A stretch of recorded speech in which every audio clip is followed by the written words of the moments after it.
दोस्तों, हमारी मानसिकता ही कुछ ऐसी है कि इस संसार में जितने भी लोग हैं उन्हें हम दो हिस्सों में बांट दे रहे हैं।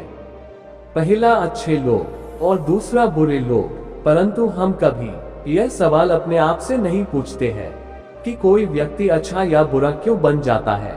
जरूरी यह नहीं है कि हम अच्छे कैसे बने, बल्कि जरूरी यह है कि हम इतने बुरे क्यों बन गए हैं और हम बुरे काम क्यों करते हैं। दोस्तों, अगर आप भी इन दोनों सवालों के जवाब आसान भाषा में समझना चाहते हैं तो आज की यह कहानी आपके लिए ही है। दोस्तों, इस कहानी को अंत तक जरूर देखिए। तो चलिए कहानी की शुरुआत करते हैं।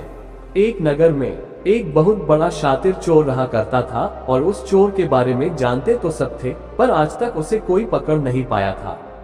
उस चोर ने अपना पूरा जीवन चोरी करने में लगा दिया था। उसके पूरे नगर में और आसपास के इलाकों में भी उसकी टक्कर का कोई नहीं था। उस चोर का एक बेटा भी था जिसे वह अपनी तरह एक शातिर चोर बनाना चाहता था। वह शातिर चोर अपने बेटे को हमेशा एक ही बात सिखाता था कि बेटा, कभी भी किसी साधु महात्मा का उपदेश मत सुनना। अगर कोई तुमसे कुछ कहने भी लगे तो तुरंत अपने कान बंद कर लेना और वहां से भाग जाना। चोर का बेटा उसकी इस बात को बचपन से ही सुनता आ रहा था, जिसके कारण उसके मन में यह बात बैठ गई थी। चोर के लड़के का पूरा ध्यान चोरी करने पर ही लगा रहता था, इसलिए वह भी अपने पिता की तरह एक नामी चोर बनना चाहता था। हमारा ध्यान जिस भी चीज पर ज्यादा लगा रहता है, हम उस चीज में माहिर हो जाते हैं। एक दिन वह चोर का बेटा सोचता है कि छोटी मोटी चोरियां तो बहुत कर ली, पर क्यों ना आज राजा के महल में ही डाका डालूं। राजा के महल में चोरी करने के लिए वह चोर महल की ओर चल पड़ता है। राजा के महल की ओर जाते समय मार्ग में उसे कुछ लोगों की भीड़ नजर आती है। वो उस भीड़ को देखकर रुकता है और फिर देखता है कि लोग क्या कर रहे हैं। जब वो चोर भीड़ के करीब जाता है तो वो देखता है कि सभी लोग एक महात्मा के चरणों में गिरकर उनका आशीर्वाद ले रहे हैं। वो संत और कोई नहीं बल्कि महात्मा गौतम बुद्ध थे। वो चोर बुद्ध के तेजस्वी चेहरे को देखकर उनकी तरफ आकर्षित हो जाता है, क्योंकि उसने भी पहली बार इतने तेजस्वी व्यक्ति को देखा था। पर अचानक उसे अपने पिता की बात याद आ जाती है कि साधु महात्माओं से दूर रहना चाहिए। एक बार तो वह सोचता है कि वह वहां से चला जाए, लेकिन फिर उसके मन में एक सवाल उठता है कि पिताजी ऐसा क्यों कहते थे। इस प्रश्न का उत्तर जानने के लिए वो चोर सभी लोगों के साथ बैठ जाता है और महात्मा गौतम बुद्ध का उपदेश सुनने लग जाता है। महात्मा बुद्ध उस उपदेश में झूठ बोलने की व्यर्थता और विश्वासघात के बारे में बता रहे होते हैं। उपदेश समाप्त होने के बाद वहां बैठे सभी लोग अपने अपने घर चले जाते हैं और वो चोर भी चोरी करने के लिए महल की ओर चल पड़ता है। रास्ते में चलते हुए चोर अपने मन में सोचता है कि क्यों ना आज उपदेश में कही हुई बातों को मानकर ही देख लिया जाए। उसके बाद वो चोर महल की दीवार कूद कर जाने की बजाय महल के द्वार से ही अंदर प्रवेश करने लग जाता है। ऐसा करते देखकर महल का द्वारपाल उसे रोकता है और उससे पूछता है कि कौन हो भाई और कहाँ जा रहे हो। फिर वो चोर द्वारपाल से कहता है कि मैं एक चोर हूँ और अंदर चोरी करने के लिए जा रहा हूँ। उस चोर की बात सुनकर द्वारपाल सोचता है कि महल का कोई एक नौकर होगा और मुझसे मजाक कर रहा है। वैसे भी कोई चोर अपने आप को कभी भी चोर नहीं बताता है। और वो द्वारपाल उस चोर को महल के अंदर जाने के लिए प्रवेश करने देता है। महल में प्रवेश करने के बाद चोर उस तिजोरी तक पहुंच जाता है जहां पर खजाना रखा हुआ था।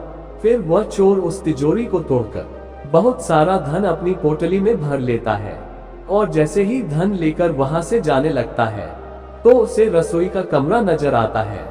महल के सभी लोग सो रहे थे, इसीलिए रसोई में उस समय कोई नहीं था। चोर को बहुत जोर से भूख लगी थी। वो चोर रसोई में जाता है और पेट भर के खाना खाता है।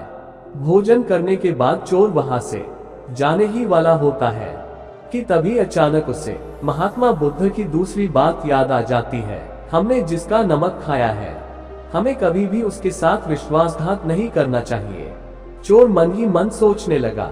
वह सोचता है कि मैंने इस राजमहल का नमक खाया हुआ है, अगर मैं इनके धन को चोरी करके ले जाऊंगा तो यह विश्वासघात होगा। इसीलिए वह चोर उस धन को रसोई में ही छोड़कर जाने लगता है। परंतु ऐसा करते हुए उसे महल का एक नौकर देख लेता है और वो शोर मचाने लग जाता है कि महल में चोर घुस गया है।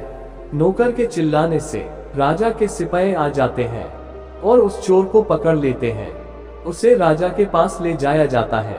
उसके बाद राजा उस चोर से पूछता है, जब तुमने धन को चुरा ही लिया था तो तुम उसे छोड़कर क्यों चले जा रहे थे? तब वह चोर कहता है कि एक सन्यासी के उपदेश के कारण। जब मैं चोरी करने के लिए महल की तरफ आ ही रहा था कि उस समय रास्ते में एक महात्मा उपदेश दे रहे थे।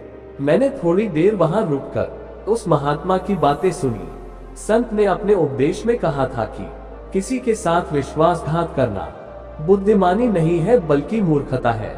जिसका भोजन खाकर हमें जीवन मिला है उसके साथ कभी विश्वासघात नहीं करना चाहिए।